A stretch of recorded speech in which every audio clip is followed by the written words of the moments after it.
Мен Бақтияров Тауфиқ Ахмадбекович Лепсі филиалының директоры, Жоңғар Алатау мемлекеттік ұлттық табиғи паркының. Осы салада мен 40 жыл жұмыс істеймін.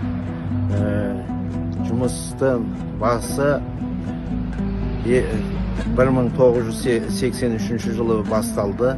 Содан бері 40 жыл болды жерде жұмыс істеп, еңбек етіп жүрміз.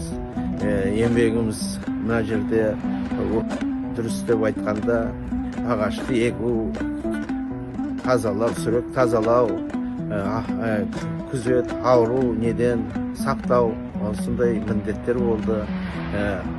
Өзім ата бабам, әкем осы жерде орман шаруашылығында жұмыс істеген. Қазіргі күнде ұлым да жұмыс істеп жүр. Бауырым питомникте жұмыс істеп жүр. Енді балабақтан өзім аңсап осы орман шаруашылығына бас бұрғанмын. Жұмысты маған ұнайды, енді ұнамаса 40 жыл жұмыс істемес едік. Ең басы Лениногорский лесной техникумды бітірдім. Сол бітіргенден бері осы салада жүрміз. Менімен бірге оқыған 8-9 бала оқыды. Соның ішінде мен жалғыз қалдым. Енді күнделік жұмыс, енді табиғатымызды қорғау, аялау, сол табиғатымыз гүлдей берсін, өсе берсін, өне берсін деген мақсатпен өрт болмасын деп. Рахмет сізге, Тауфиқ Ахмадбекович. Сіздің жұмыс кезіңізде қандай қызықты оқиғаларыңыз болды? Енді бізде күнде қызық күнде жұмыс барысында неше түрлі жануар, табиғаттың тірілуі, өсуі, алманың гүлдеуі.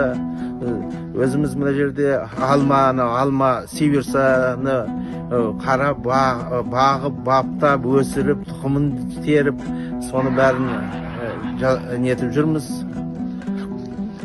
өсіріп жатырмыз.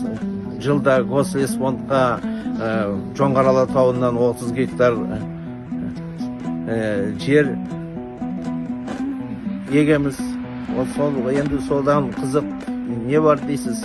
Енді ол орысша айтады ғой, охранять природу, охранять, значит, родину дейді ғой, солай. Сондай мақсатпен жүрміз. Енді келешек болашақтар балаларға, жастарға айтарымыз тоже осы бізден қалған табиғатты баптап, өндіріп, өсіріп, келешек ұрпақтарға мәңгілікке соны қалдырайық деп ойымыз. Сөздің аяғында әріптестерге, орманшыларға келе жатқан мереке құтты болсын дейміз. Тек қана жақсылық болсын, орманымыз гүлдей берсін, Қазақстанымыз тек қана алға жүрсін, бәрі жақсы болсын. Сондай болсын. Көп рахмет сізге мерекеңізбен. Рахмет.